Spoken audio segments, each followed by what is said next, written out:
Hi, and welcome to the Long Range Shooting and Custom Rifle Building podcast presented by Wolf Precision Incorporated, where we learn about and share long range shooting and custom rifle building. I am your host, Jamie Dotson, and welcome to the show.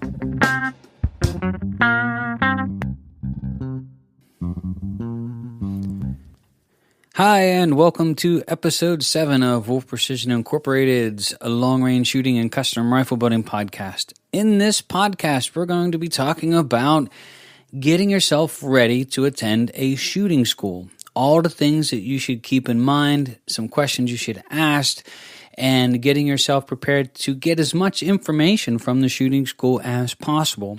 So we want to try to help you prepare to go to the school so A, you can enjoy it as much as possible, B, make sure that the school is the right fit for you, and C, make sure that you get as much from that school that you're planning on attending as possible. So without further ado, here we go. All right, so we've had a couple requests over the last couple months about talking about a shooting school. Of course, Wolf Precision Incorporated, we own and teach one of the oldest shooting schools east of the Mississippi. We've been in operation, this will be 11 years, and we have alumni from around the world. And we're really proud of our setup, our facility, the books that we issue for the course. Of course, we wrote them, and the format. But what we want to try to do in this episode, this isn't about our shooting school. It's about you planning on attending a shooting school and trying to make sure that you're as prepared as possible so that you can go and really enjoy yourself and try to get past some of the things that are really common obstacles or issues that people come into or that people have problems with when they attend. So we see lots of things that happen here at the school, and my goal is to try to maybe cut that off so that way when you go to a class or you attend a school, that we can sort of pre-warn you that, hey, here's a list of things that these are really common. You should pay attention to this because there's nothing worse than going to a 3-day class and on day 1, you either have a major rifle malfunction or things don't go as well as planned. So now you're there for 2 more days, unfortunately, no longer as a participant in the class. So let's talk a little bit about what we want to do to prepare for the class itself. So you've gone and got the bug. You've found something that you've gotten hooked into in some type of shooting discipline, say, for example, long-range shooting. And like most professionals, you seek out now the information to allow you to grow and learn more about that art of what you want to learn to do, the skill, so now you're going to seek out lots and lots of knowledge. And usually it ends up pointing in the direction of you attending some classes and courses. So when you get started on this process, before we even talk about attending the course and trying to get the best out of it, let's talk about even selecting a course. When you get to the point to where you're going to start seeking out some additional information, and most people automatically refer to the internet, and I think the internet is both a blessing and a curse for the fact that it's really hard for newcomers to the sport to really weed through what is opinion, what is facts, and what is personal experiences. And so you'll go through and you'll start reading a lot of this stuff that's posted, and you can't pick out what was, somebody just passing along what they thought was really good information that made sense to them, but really they don't know whether or not it is true or really works. It just sounded good, and so they repeat it. So you have a hard time sort of weeding through all of that. And then you've got a lot of experts out there, or people who are putting themselves up as YouTube sensations or stars or whatever. They start to post up again a lot of things that make sense, and you start watching it as a reader or as a listener or as a viewer. And the way that it comes off, it really comes off credible. But it's really, really hard to dig into the background to see, was that person just repeating something they read in a book? Was it something that they've experienced on a firing line themselves? Was it something that that they've ran into commonly in competition. You just don't know. So as a new shooter, right out of the gate, there is a lot of information and sometimes just too much. And just weeding through that information itself becomes tiresome, becomes contradictory. One person says this, the other person says, oh, that doesn't work. Then you go on and start looking at a shooting school. So here's some information that I would like to pass along, that whether you attend our school or any school, I think will lead you in the right direction to make sure that you're a proper match for the school that you're attending, so that it's a fit for what your needs and wants are, and that the experience itself will come away as a positive one. So when you're looking at these different shooting schools, what I try to really recommend is, number one, they are exploding across the country. I can't tell you how many schools are popping up right now. It's really fascinating. There are lots of good instructors out there. The good part about this is there are a lot of people who really are good in one particular area. So you may attend 3 different shooting schools, and in each school run into somebody who really has something special to offer you in a particular area. So you might attend a class where, hey, this was probably one of the strongest fundamental classes I've attended. And you might pick another class, and that class might be, really great at calling the wind and just these arts that they're really, really good at. So I do encourage you to attend as many as you can. However, though, you have to do your due diligence and you have to ask the right questions before you go. Make sure that, you're going to spend time away from family, time away from work. You're going to spend your hard-earned money. Take the time to do some research on the school itself. Take some time to contact them via the internet or email. And even take the time to call them and talk to them on the phone.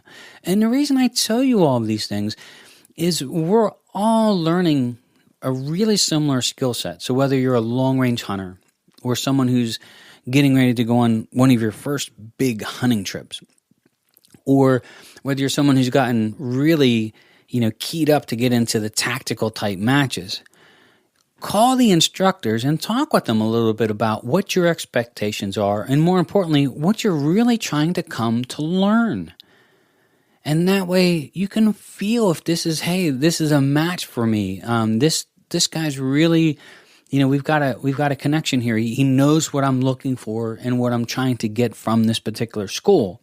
Then to go a couple steps further, you've got the whole personality thing.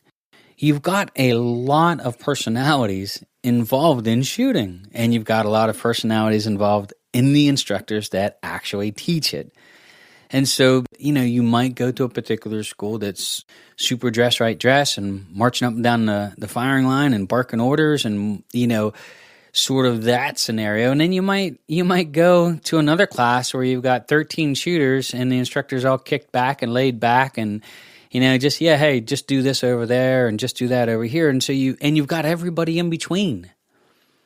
You've got those that try to hold a more professional atmosphere, and you've got those that are sort of telling inappropriate jokes at the wrong time with a 14-year-old in the class.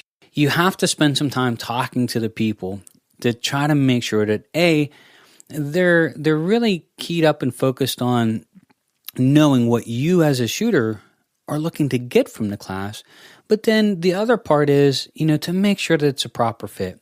If you're taking your 15-year-old son or 15-year-old daughter to a shooting school, it's probably a really good idea to find out what the atmosphere is going to be like rather than being there for 3 days in an uncomfortable situation. Do your part, ask the questions. You've picked out a shooting school and you've picked out what is potentially going to be, the instructor that you think that you're going to get lots of great information from. So now you have to do your part. So when you're getting ready for these shooting schools, I'm going to give you some tips and techniques to try to help you get the most from the school itself. Make sure you come with the appropriate equipment. This comes from years and years and years of teaching a shooting school and watching students come through and some of the struggles that are pretty common that we see. So right out of the gate, Most of your shooting schools are going to have a list of equipment that they recommend that you bring to the class. Make sure you take the time to read that list completely and do yourself and the school itself a favor and get everything on that list. So we recommend here at the school that students bring a Harris S, a swivel bipod, or an Atlas or B&T Industries. We want them to have a swivel bipod. And the reason we want that is we want to be able to level the gun. We want them to have a scope level, either on the rail or on the scope itself. Again, this is part of what we teach in long range. But you would be surprised, even after, multiple emails and talking with the customers on the phone, we still have customers come to the school that don't have a swivel bipod. Do yourself a favor, read the list completely, and then if you have questions on the equipment that they're asking you to bring, do yourself a favor and call. Now, what we try to do here for common things is we try to keep some stuff in stock at the school. So I have a big old bin of parts and pieces that I bring, and they include different styles of rear shooting bags, from bunny ears to little squares. We try to keep, safety glasses, hearing protection. We try to keep earmuffs. We try to keep scope levels, all of these things. And we even bring some bipods. But the problem becomes is eventually we wind up with totes and totes and totes of things just because people are forgetting too many items and really counting on it being available at the school. So make sure you read that list, go through it thoroughly, and if you have any questions on anything in particular, do yourself a favor and ask. So now that you've got this equipment list, how do you go through and start selecting it to bring it to the school itself? Ask the right questions as far as the calibers and caliber selections that they want you to bring. Make sure that you're bringing the appropriate ammunition for the school. Some schools like ourselves, we do not allow solids. We do not allow full metal jackets here to be shot at the facility. We also have caliber restrictions. We feel we're trying to teach the art of long-range shooting, and we're trying to teach it with skill set, not horsepower. And so we really ask students not to bring calibers like the .338 Lapua. It's just too much recoil for us for teaching you the art of what we do. And in our experience, more than half the shooters start to suffer by the end of the 3 days of shooting one, and just don't take as much away from the course as they should. So that leads me to something else. When you talk to these instructors and you're sort of fielding the people who are teaching these classes, take their advice. If they're offering it to you and they're saying, hey, look, here's our experience with this particular scenario, and here's why we want you to bring this particular piece of item. They're telling you this from experience and with all the goodwill in their heart. They're usually not trying to sell you something. They're trying to help you come away and learn as much as possible. So when they bring these things up, know that they're bringing them up from a point of view that they're trying to help you, not hurt you. You also have to take the time to ask what type of shooting you're going to be doing. How physical is this event going to be? Is there going to be timed events where you're running barricades or obstacle courses? Is the school shot prone, or is it shot off a bench? These are really good questions to ask. Our particular school, we shoot prone. The reason we shoot prone, and I'll just throw this out there, is because I personally feel that there are things that I can teach you in the prone position that benefit you in any position you'll ever shoot at. But I can't teach you this stuff off of a bench. The rifle acts differently. And so we try in almost 99% of the time to keep everybody prone, because that is where you truly will learn the art of what we're doing. Make sure when you're bringing your rifle to the class that you zero it before you get there. Make sure that when you're coming and spending that time to go and train, that you're not there struggling for an hour with a brand new rifle with a brand new scope that's never been shot before. And the reason I say that is, it's not that it's an inconvenience or that anyone's going to look at you indifferently. This stuff sort of happens sometimes. It's, hey, my scope didn't come in until 2 days before the school and I didn't get a chance to get to the range. But it really does start the whole class off with with you having a little bit extra stress of trying to get the rifle zeroed so you can catch up and continue on with the class. When it gets to the rifles themselves, you're going to have lots of people shooting, their rifle. You're going to have some people shooting new rifles, and then you're going to have some people using, in our case, school rifles. When you get into that scenario now, there's a couple of things to talk about. We really encourage everybody to come through and shoot their own rifle, but that's if they're set up properly. If you have a rifle that you're shooting really, really well, we would like you to bring it to the school. As long as it has the appropriate equipment, as long as it has the appropriate stock, as long as it has the appropriate scopes. So in our scenario, we need optics with, target knobs. We're going to dial at distance. We prefer first focal plane. We're going to teach you hold over and hold off. We're going to talk a lot about this. But if you're a new shooter and you don't have a rifle yet, or if you have a brand new rifle you've never shot before, sometimes we'll ask, hey, come through and use a school rifle and learn the art. Spend that time, money, and effort on learning the art of what we do rather than trying to learn your equipment at the same time. And I say this all the time. I can teach you twice as much, twice as fast by taking equipment out of the equation. And I can say that confidently for the last 11 years. The mindset a lot of times with students coming through is they want to learn with their rifle. And if it's a brand new rifle, sometimes that comes at a cost of you learning the limits of your rifle. Issues come up that you're totally unaware of. Maybe there's something wrong with it. Maybe the optics aren't quite set up properly. Maybe the optics are going to fail in the class. It is not a tried and proven system. So you get to a class, you're excited to go, 3 days off work, and you're having nothing but trouble. Well, that sort of ruins the experience of what you're expecting to get from the class. A lot of times if you have a brand new rifle, or if you haven't purchased one yet, we like to have you come through and sort of learn the art of what we do and enjoy the event. And I like to say that again. Enjoy the event. This is supposed to be a vacation for you. You're supposed to be coming and learning something and having a great time. We certainly don't want you to come through and be all stressed out because equipment isn't working the way it should, or you're having issues that you really didn't expect to have. This stuff happens. So tried and true equipment, perfect. Brand new equipment, put a little question mark there. If it's new equipment, make sure you get out there and spend a fair amount of time with it. Make sure the rifle is zeroed. Make sure everything's squared away with it before you get to the class. And then that leads into a couple other small things that you want to think about when you're going to these classes. Make sure that you have a toolkit for your rifle. There's this company out there called Fix-It Sticks, and the owner's name is Jimmy Wenner, and the website is fixitsticks.com. And they make this little pack of tools that's about the size of my hand for your rifle.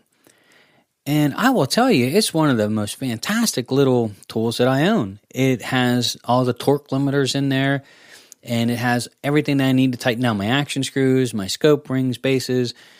It's a really good idea if you're going to a class, especially out of town, to make sure that you're taking all the appropriate equipment that you will need if something loosens up and needs to be tightened up while you're there at the school. Another thing, make sure you read the owner's manual for your scope. So before you come or before you head to a shooting school, make sure you spend some time reading the actual owner's manual for the scope that you plan on bringing. And that way you know how to undo everything. You know how to zero everything out. It won't create such an issue for you.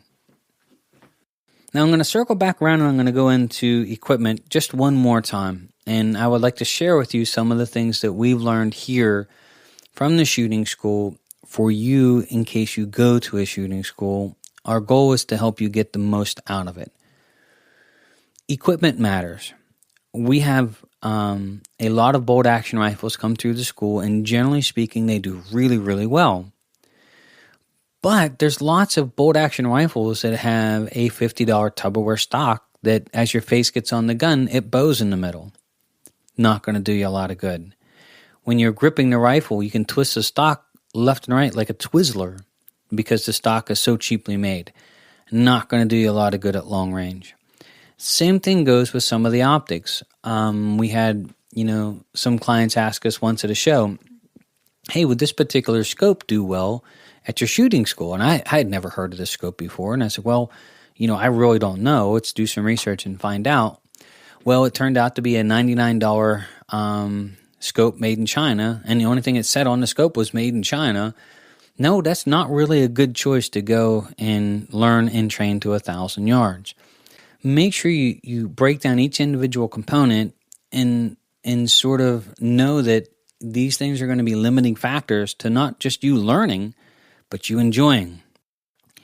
So what we want to tell you is that your equipment's going to really matter when you get out there and you're trying to shoot at distance. All these problems that become small issues at 100 yards, multiply times 10 at 1,000. And so we don't want you to be frustrated when you're shooting at 400 or 500 yards and not hitting. And it's not because you can't hit it. It's your equipment has become a limiting factor on you being able to consistently put that round downrange over and over and over again. Make sure that you take the proper cleaning equipment just to maintain the rifle. We've had lots of classes where it's rained and things get wet. You got to go back and dry them out, wipe them down. Make sure you have all the proper tools to wipe everything down, clean everything up, and get everything ready for the next day of class. Make sure that if you are bringing your own equipment, that you try it out and shoot it a little bit and make sure everything is squared away before you get there. Safety. Safety is a really, really big deal. I always joke around at the class and say a little bit that, my main goal is to make sure that everybody goes home in the same condition that you arrived in. However, though, it goes beyond that. When you're going to these shooting schools and you're going to these events, having a properly run firing line and having people properly trained to run one is really something that you should take into consideration. For example, here at our shooting school, there isn't a single person allowed on our firing line with students that is not an RSO, a range safety officer. Even the landowner where we shoot at has gone and got his RSO certification just so he could come up over the hill to say hi to you. That is how important this is. And it goes beyond that. If you get too many guest instructors at a particular class, they have a tendency to get together and start BSing a little bit. That's not the time and place for it. They're there to teach and for your safety. This is why we make sure that anyone who helps us here at the shooting school, and I mean anyone on that firing line that isn't a student, has to be an RSO. Because they have to understand that they are either there as a benefit to the school for the safety and welfare of the students, or they are a distractant. Let me say that again. If they are there, they are either there at the benefit of the students and to add to the level of safety and proficiency and instruction of the school, or they, on the flip side, can be an absolute distractant to not only the students, but the other instructors. And that is not what you want on a firing line. You have to be paying attention. And so make sure you ask, hey, when we go here, how many instructors are there? Are they all certified? Do you allow people on the firing line, friends, family? For example, we get asked a question once in a while. My son would like to come along, but he's not going to shoot. He would just like to sit and watch. And the answer is no. We've had, people ask where, hey, my wife's a photographer, and she would like to come up and take pictures while we're attending the school. And the answer is no. And the reason for that is, very strictly, is that I know from experience that if they are not RSO certified and they do not really understand the job that they're performing or the reasons why they're there, they easily can start to degrade the firing line and become a distractant to everyone else around them, which doesn't lend to the safety of the school itself. We're working with real firearms. we're shooting real ammunition and real bullets and at distance, we all want to have fun and we all want to have a great time and we want to have a great experience. But we want to make sure that everybody's safe in the process. Another level of safety for you to take into consideration when you're attending the class, and this is something that I'm just sharing with you. When you go to some of these schools, make sure that you take, of course, any medications that you have, of course, take lots of water, so on and so forth. But I ask this in the class a lot. If anybody has any medical issues that we need to be made aware of, now is the time to tell us. If you have sugar, if you have diabetes, if you have a heart condition, these are something that's really important for us to sort of be aware of, at least for you and your own safety at the school before an incident happens rather than after. So make sure that, when you go in and you attend a class, if they don't ask, just pull the instructor off to the side and say, look, hey, every once in a while I don't feel real well. I just need a candy bar. Or I need something sweet. Do we have anything we can take to the firing line? Or I may ask for this. Just let them be aware that this issue exists and that they can properly be prepared for it. Dehydration is a big one. We try to keep tents over our firing line to keep everybody out of the direct sunlight, but we have cases of water. And I literally have to walk up and down the firing line handing bottles of water to people. And I do this for 11 years because you get so caught up in enjoying the class and the camaraderie. It is so easy to forget that you have to drink something. And so you can get really ill and you can really not feel well at all just simply because you've spent the whole day outdoors in 80, 90 degree weather and you haven't drank anything. So make sure that you take lots of water, take some snacks, and make sure there's water on the firing line when you get there. The last thing I want to touch base on before we wrap this up here, and when you're thinking about attending a shooting school, is, make sure that you take some basic first aid stuff. Make sure you take, Band-Aids and sunscreen. Make sure you take a hat. But more importantly than that, make sure you show up rested. If it forces you to travel to the shooting school, let's just say, for example, we're in Johnstown, Pennsylvania, and you live 3 or 4 hours away, try to stay at a local hotel. Come in the night before. Get to bed at 8, 9 o'clock that night. Get a good 8, 10 hours sleep. Show up at the class the next day rested. What we see sometimes is, students not wanting to stay at the hotel or stay at the resort or wherever, and they'll get up at 3 in the morning and they'll drive to be at the school at 7, 7:30. Class starts at 8. We shoot all day. We call class, at the end of the day at 5 o'clock. They don't get home till 9, till they shower and get something to eat. It's 10. And then they're getting 4 hours sleep and getting up and trying to drive back to the class again. Well, by day 2 or 3, you're an absolute zombie. You're falling asleep in class, and you're just going to really degrade the quality of the class itself. So if I can give you some really good advice is make sure you come rested and try to take some time to make sure you get rest. That way you can just be really alert and just have a great time here at the school. All right, and the last thing I want to touch base on here is borrowing equipment and then hearing protection. So when you're shooting at a shooting school, here especially at the class, we have school rifles, we have custom rifles you can shoot, and you are allowed to participate. And hey, if you want to jump in and shoot one of our 6.5 Creedmoors, sure. But we don't allow students to shoot each other's rifles, and for several different reasons. Number one, if you're not familiar with the operation of that rifle, and that person that you handed that rifle to wants to take a couple shots and has an accidental discharge or gets hit in the face with the scope because he buried his nose in there and it's a .338 Lapua and you didn't tell him, do you sort of see where this is going? So we really try not to allow students to get on and shoot everybody's rifles. One person has a 3-pound trigger, the next person has a 6-ounce trigger. So we try not to have everybody handling rifles all over the place. When we get on the firing line, rifles are pointed downrange, and that's the direction that they stay until we case them at the end of the day. Paying attention to instructions and then hearing protection. I actually use double protection on my ears. So I will, within the next couple of years, be 50 years old. My history is in aviation, MP, police, cert, competitive shooter. I have really destroyed my hearing over the years with just all the things that I enjoy doing.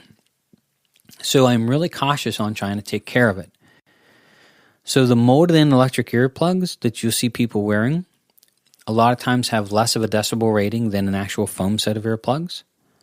A lot of the earmuffs that you see don't have the hearing protection rating as a set of foam earplugs.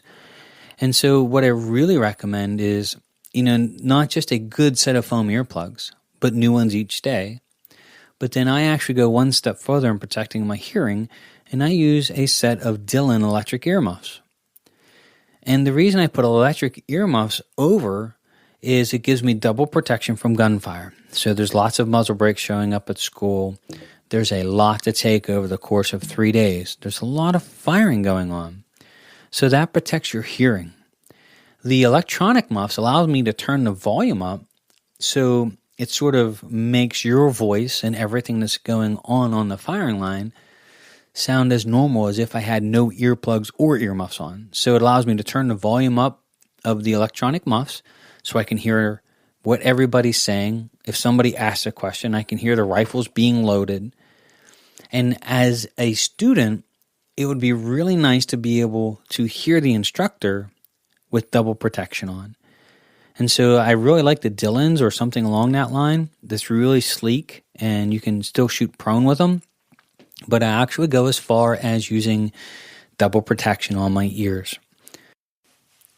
And last but not least is safety glasses. So make sure when you go and attend one of these courses, ours or otherwise, make sure before you attend the class, go out and don't buy a regular set of safety glasses that you would see at the hardware store at Lowe's. Take some time to actually find a pair of shooting glasses that are safety glasses. They're designed a little bit differently. And the reason I tell you this is a lot of times students coming through, especially in the summertime, when it's hot, their glasses get all fogged up and they can't see. And it's sort of funny, but it's not that they're trying to look through their glasses and they're completely full of sweat because they're steaming up on them. But if you buy a really good, proper set of shooting glasses that actually breathe a little bit and have a little bit of air that can move around them, it'll just help that 2 or 3 days of the shooting school go so much better. So I hope this was a little bit of help. Our goal here is to, whether you're attending our school or whether attending another school, it's just to, try to ask the right questions and get you as prepared as possible so you can go through and then just enjoy the actual class itself. And so we want you to be able to go and have a great time, come away with the information that you're looking to accomplish, and get home safely. So again, thank you for joining us. We appreciate your time here. My name is Jamie Dotson from Wolf Precision Incorporated, and you are listening to the Long Range Shooting and Custom Rifle Building Podcast.